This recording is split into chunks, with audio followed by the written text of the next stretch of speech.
যে আছি এটাই আশ্চর্য ব্যাপার। সকালে দাঁত মাজার জন্য টুথপেস্ট নিলাম, এর মধ্যে নাকি ক্যান্সারের উপাদান।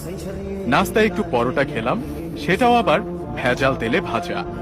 সুন্দর দেখে একটা কলা খেলাম, তাও আবার কার্বাইড দিয়ে পাকানো। চাঙা হওয়ার জন্য এক মগ কফি নিলাম, সেটাই নাকি কফির গুঁড়ো কম, তেঁতুল বীজের গুঁড়ো বেশি। কাঁচা বাজারে গেলাম টাটকা শাক সবজি কেনার জন্য, কিনবো কি, সব তো হাইব্রিড সার দিয়ে ফলানো। মশলা আর হলুদ গুঁড়ো নিলাম, ওতে আবার লেড আর ক্রোমাইড কেমিক্যাল মেশানো। সয়াবিন তেল দিয়ে রান্না করব, সেই তেলের অর্ধেকই নাকি পাম অয়েল মেশানো। মাছ মুরগি খাবো, কিন্তু সেগুলোকে ভেজাল পোল্ট্রি ফিড খাইয়ে বড় করা হয়।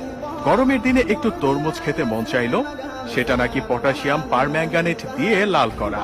বাচ্চাকে আমলিচু খাওয়াবেন, ওগুলোও তো আবার ফরমালিন দেয়া।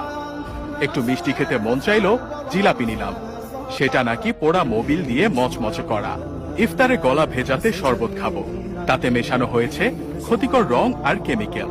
খেজুর কিনলাম, চড়া দাম নিয়ে ধরিয়ে দিল 3 নম্বরই খেজুর। ইফতারে মজা করে মুড়ি মাখানো খাবো, সেই মুড়ি ইউরিয়া দিয়ে ফোলানো।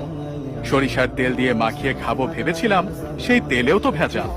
সুন্দর দেখে বড় বড় পেঁয়াজও কিনেছিলাম, খেয়ে মনে হলো বড়া খাচ্ছি। আলুর চপে আলুর নামগন্ধ নেই, বেগুনিতে বেগুন খুঁজে পেলাম না। সবজি চপ মুখে দিয়ে মনে হলো খড়কুটো চিবাচ্ছি। প্রোটিনের জন্য গরম দুধ খাওয়া দরকার, কিন্তু গাভীর পিটুইটারি গ্রন্থিতে ইনজেকশন দিয়ে নাকি অতিরিক্ত দুধ দোয়ানো হয়, তারপর আবার মেশানো হয় 1 বালতি পানি। এত ভেজাল খাওয়ার পর 2-1টা ঔষধ না খেলে তো শরীর টিকবে না।